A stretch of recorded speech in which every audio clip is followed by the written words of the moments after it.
میں ایک آپ کے سامنے موضوع رکھا تھا، میں اس کو سمیٹنے کی کوشش کر رہا ہوں، اور وہ بڑی شان والے حضرت عمر فاروق رضی اللہ تعالیٰ عنہ کا کچھ تذکرہ آپ کے سامنے رکھا، اور ان کی سیرت کے حوالے سے، ان کے کمالات کے حوالے سے گفتگو کے لیے بہت طویل وقت چاہیے ہوتا ہے کہ وہ ہستی جس سے اللہ سے پیارے محبوب نے مانگا، اور وہ ہستی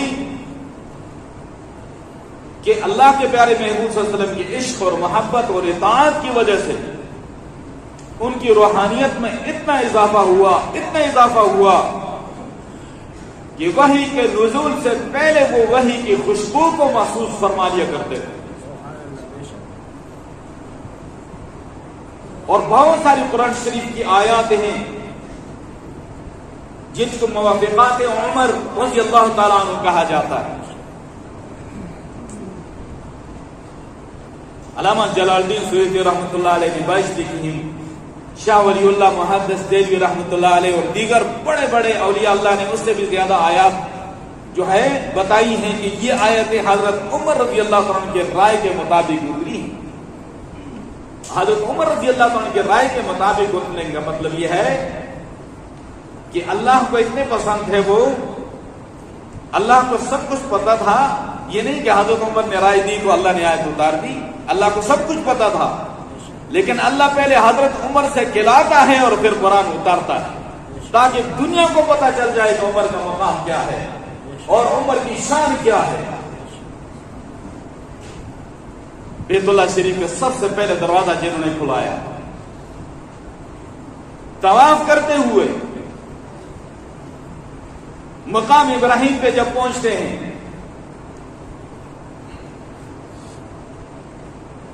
تو پیارے محبوب صلی اللہ علیہ وسلم سے پوچھتے ہیں کہ یہ جو مقام ہے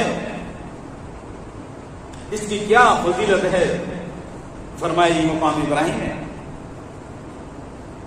اور قرآن شریف میں اللہ نے اس کا ذکر فرمایا ہے کہ ان اول بیت وضع للناس للذی ببکۃ مبارکا وہدی للعالمین فیہ آیات بینات ومقام ابراہیم۔ سب سے پہلا گھر روئے زمین پہ لوگوں کے عبادت کے لیے جو بنایا گیا ہے وہ بیت اللہ ہے، للذی ببکۃ مبارکا، جو مکہ مکرمہ میں ہے اور برکت والا ہے، ہدی للعالمین، تمام جہان والوں کے لیے ہدایت کا ذریعہ ہے، فیہ آیات بینات، اس میں بہت ساری نشانیاں ہیں، مقام ابراہیم اور ان میں مقام ابراہیم بھی ہے۔ اب والا بیت، قرآن کہتا ہے سب سے پہلا گھر روئے زمین پہ جو بنا ہے وہ بیت اللہ شریف ہے۔ سب سے پہلے فرشتوں نے اس کی تعمیر کی، پھر حضرت آدم علیہ السلام نے تعمیر کی، پھر طوفان نوح پہ اللہ نے اٹھا لیا، پھر حضرت ابراہیم علیہ السلام نے اپنے بیٹے کے ساتھ مل کر اس کی بنیادوں کو اٹھایا۔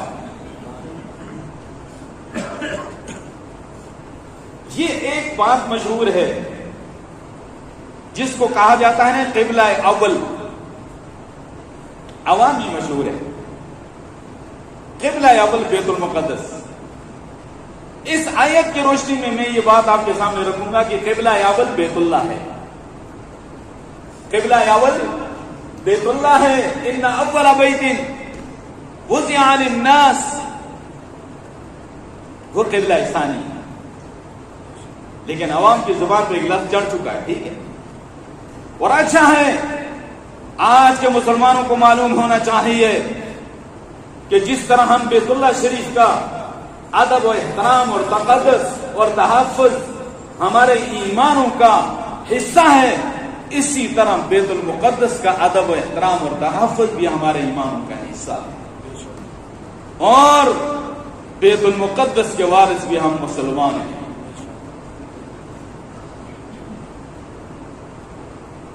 تو فرمایا کہ یہ مقام ابراہیم میں اتنی فضیلت ہے تو پھر یہاں 2 رکعت نماز نہ پڑھ لی جائے؟ حضرت عمر نے فرمایا رضی اللہ عنہ پیارے محبوب صلی اللہ علیہ وسلم نے فرمایا میرے اللہ کی طرف سے حکم آئے گا تو میں وہ عمل کروں گا. ابھی وہیں پہ ہے, ابھی چکر پورا ہو رہا تھا کہ آیت اتر گئی کہ وَاتَّخِذُوا مِن مَقَامِ إِبْرَاهِيمَ مُصَلًّى, مقام ابراہیم کو تم جو ہے نماز کی جگہ بنا لو, 2 رکعتیں پڑھو. ہر طواف کے بعد, ہر چکر کے بعد نہیں, 7 چکر ہوتے ہیں نا طواف کے, وہ جب پورے ہو جائیں 7 چکر تو پھر 2 رکعت پڑھنی واجب ہے. اور اس طرح پڑھنی ہے کہ آپ کے سامنے مقام ابراہیم بھی ہو اور بیت اللہ بھی ہو. اس طرح وہ 2 رکعتیں پڑھنی واجب ہے. واجب الطواف اس کو کہا جاتا ہے. بعض لوگ جو ہیں مقام ابراہیم کے متصل عجیب عجیب جہالتیں وہاں لوگ کرتے ہیں. طواف ہو رہا ہے, مقام ابراہیم کے متصل 2 رکعت پڑھ رہا ہے. طواف کا ہجوم ہے, 2 آدمی ادھر کھڑے کیے ہیں, 2 ادھر کھڑے کیے ہیں, تو کھڑا ہونا میں 2 رکعت پڑھنا. جہالت ہے. یہاں متصل نہیں پڑھنی, پیچھے چلے جاؤ, برامدے میں چلے جاؤ, سامنے چلے جاؤ. بس آپ کے سامنے مقام ابراہیم ہو اور بیت اللہ شریف ہو, آپ 2 رکعت پڑھ لو. کس نے کہا ہے کہ مقام ابراہیم کے متصل کھڑے ہو کر 2 رکعت پڑھنی ہے؟ طواف میں رکاوٹ ڈالنی ہے, مسلمانوں کو تکلیف پہنچانی ہے. اگر زیادہ ہجوم کی وجہ سے کچھ لے گئے تو پھر کیا ہوگا؟ وہاں شرطے والے بیچارے کہتے ہیں بھائی یہ اللہ حاجی یہ تو یہ مقام نہیں ہے, یہاں پر تم نفل پڑھ رہے ہو, وہ سامنے جگہ بنی ہے وہاں چلے جاؤ. تو یہ 2 رکعتیں ہوں. پیارے محبوب صلی اللہ علیہ وسلم کے پاس ملاقات کے لیے مختلف لوگ آ رہے ہیں. حضرت عمر رضی اللہ عنہ نے دیکھا ہماری مائیں پیارے محبوب صلی اللہ علیہ وسلم کی ازواج مطہرات وہ موجود ہوتی ہیں. فرمایا کہ یا رسول اللہ صلی اللہ علیہ وسلم آپ کے پاس نیک لوگ بھی آتے ہیں, برے لوگ بھی آتے ہیں, نیکوکار بھی آتے ہیں, فاسق فاجر بھی آتے ہیں. میری خواہش ہے کہ آپ کی ازواج مطہرات ہماری مائیں وہ پردہ کر لیا کریں. فرمایا عمر اللہ کا حکم, اس کے بغیر کوئی عمل نہیں ہے میرا. عمر کی غیرت, میں نے جب پہلے عرض کیا تھا کہ اللہ کو عمر کی غیرت پسند آ گئی. جب اللہ سے مانگے تھے نا 2 عمر, ایک عمر ابن حشام اور ایک عمر ابن خطاب, تو عمر ابن خطاب کا جو اللہ نے جس کو قبول کیا ہے وہ عمر ابن خطاب. اس کی غیرت اللہ کو پسند آئی, اس کی جرت اللہ کو پسند آئی. قرآن کی آیت بن کر اللہ کا حکم اترتا ہے, یا ایھا النبی قل لازواجک وبناتک ونساء المؤمنین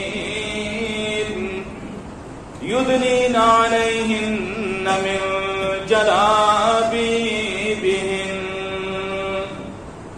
ذالک ادنی ان یعرفن فلا یؤذین.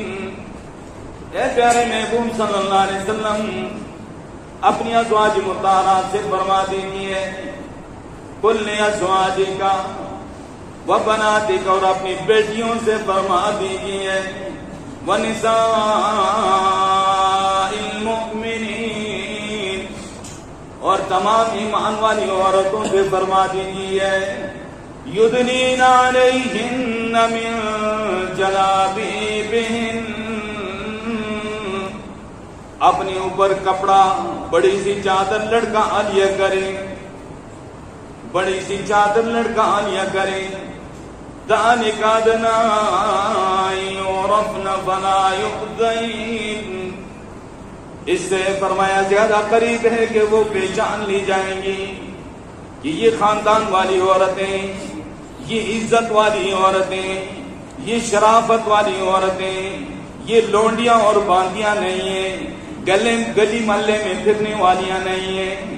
لوگوں کو پتہ چل جائے کہ خاندان والی عورتیں, ذالک ادنی ان یعرفن فلا یؤذین، یہ بات زیادہ قریب ہے کہ وہ پہچان لی جائیں گی کہ یہ لونڈیاں نہیں ہیں، یہ شرافت والی، یہ خاندان والی، یہ عزت والی، یہ پردے والی عورتیں، اور جو بغیر پردے کے پھر رہی ہیں وہ لونڈیاں ہوتی ہیں، وہ عزت والی نہیں ہوتی، اس یہ فرق واضح ہو جائے۔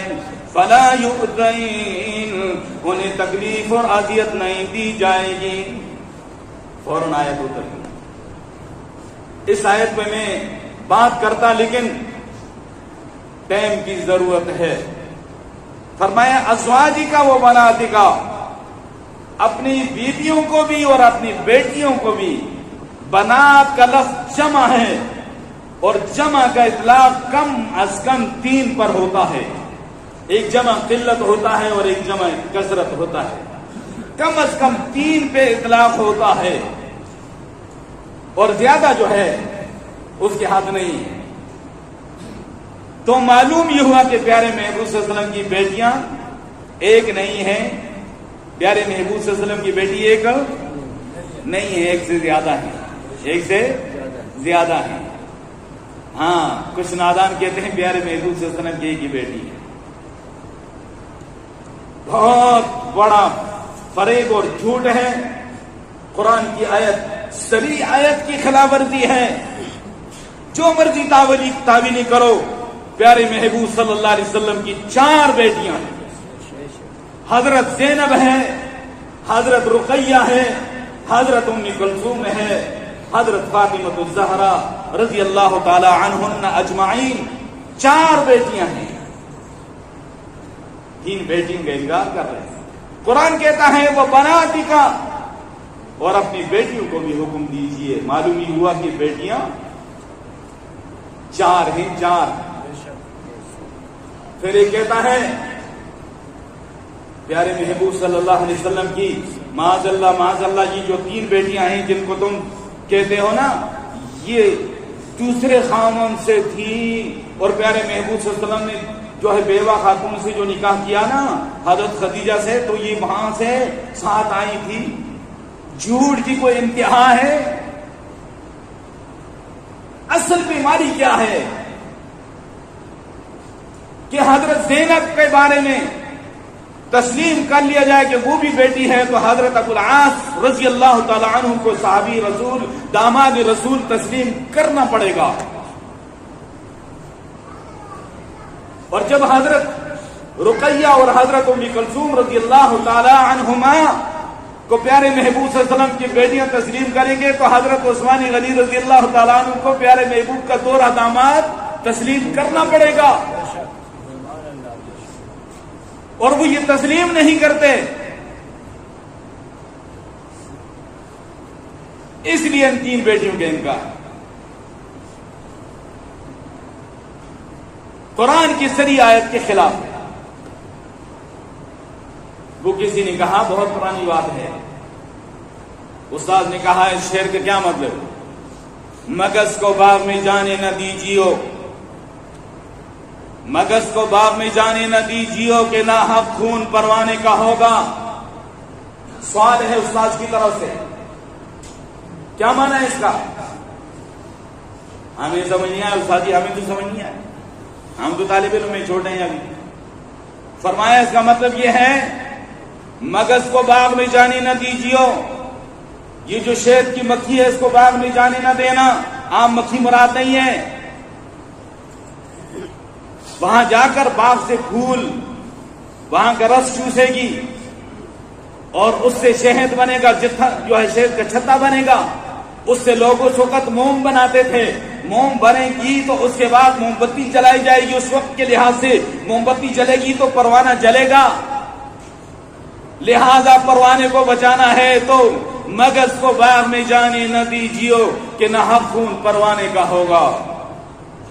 انہوں نے کہا کہ پیارے محبوب کی 3 بیٹیوں کو تسلیم نہ کرنا، ورنہ یہ جو عثمان غنی رضی اللہ تعالیٰ عنہ کو 2 داماد تسلیم کرنا پڑے گا، حضرت ابو العاص رضی اللہ تعالیٰ عنہ کو پیارے محبوب کا صحابی اور داماد تسلیم کرنا پڑے گا۔ ان کا انکار کرنا ہے تو بیٹیوں کا انکار کرنا۔ تو میں وہ آیت پیش کر رہا تھا کہ حضرت عمر رضی اللہ تعالیٰ کی رائے کے مطابق اتری. مشہور منافق جو ہے عبداللہ ابن ابی ابن سلول مر گیا. ہر موقع پہ پیارے محبوب صلی اللہ علیہ وسلم کو اذیت پہنچائی, اسلام کے لیے رکاوٹ ڈالنے کی کوشش کی, یہاں تک کہ پیارے محبوب صلی اللہ علیہ وسلم کی عزت ناموس پہ حملہ آور ہونے کی کوشش کی, تہمت لگانے کی کوشش کی. اللہ نے عرشوں سے آیتیں 17 آیتیں اتار کر اما عائشہ صدیقہ رضی اللہ تعالی عنہ کی پاک دامنی میں اللہ نے عرشوں سے آیتیں اتاری. جب مرنے کا وقت آیا تو اس کا بیٹا سچا مومن مسلمان تھا, اس کا نام بھی عبداللہ تھا. یا رسول اللہ, ابا جو ہے اس کا وہ فوت ہو گئے اور ان کے جنازہ پڑھانا ہے, اور برکت کے لیے اپنا کرتا مبارک بھی آپ پیش فرما دیں. پیارے محبوب صلی اللہ علیہ وسلم نے فرمایا میرا کرتا یہ لے لو اور جاؤ میرے کرتے میں اس کو کفن دو اور میں جنازہ پڑھانے آ رہا ہوں. اٹھے تو حضرت عمر رضی اللہ تعالیٰ نے دامن سے پیارے محبوب کو پکڑا. یا رسول اللہ, میرے ماں باپ آپ پہ قربان ہوں, آپ اس منحوس کا جنازہ نہ پڑھائیے. ہر موقع پہ اسلام کے لیے رکاوٹ ڈالی, آپ کو اور آپ کے صحابہ کو اذیت اور تکلیف پہنچاتا رہا. فرمایا عمر چھوڑ دیں, میرے اللہ کا حکم نہیں آیا ابھی. اس میں کیا حکمت تھی؟ چلے گئے اور وہ جو اس کی ناپاک لاش تھی بڑا قداور تھا, لمبا تھا, اور میں کہیں پڑھ رہا تھا کہ جنگ بدر کے قیدیوں میں حضرت عباس جب قیدی بن کر آئے تو اس کا کرتا پھٹا ہوا تھا. حضور نے فرمایا کہ غیر مسلم ہے لیکن میرے چچا کو کرتا پیش کر دو.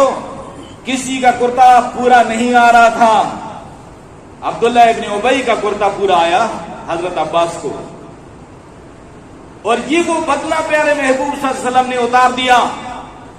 آج اپنا کرتا پیش کر دیا, اس کے لاشیں کو اٹھایا قبر میں ڈالنے سے پہلے, اور ایسے پاؤں مبارک کے بل بیٹھ کر ایسے اس کی لاش کو رکھا ایسے, اور اس کے منہ کے اندر اپنا لعاب مبارک لگایا. اس کے بعد پیارے محبوب صلی اللہ علیہ وسلم خود اترے, اس کو قبر میں اتارا.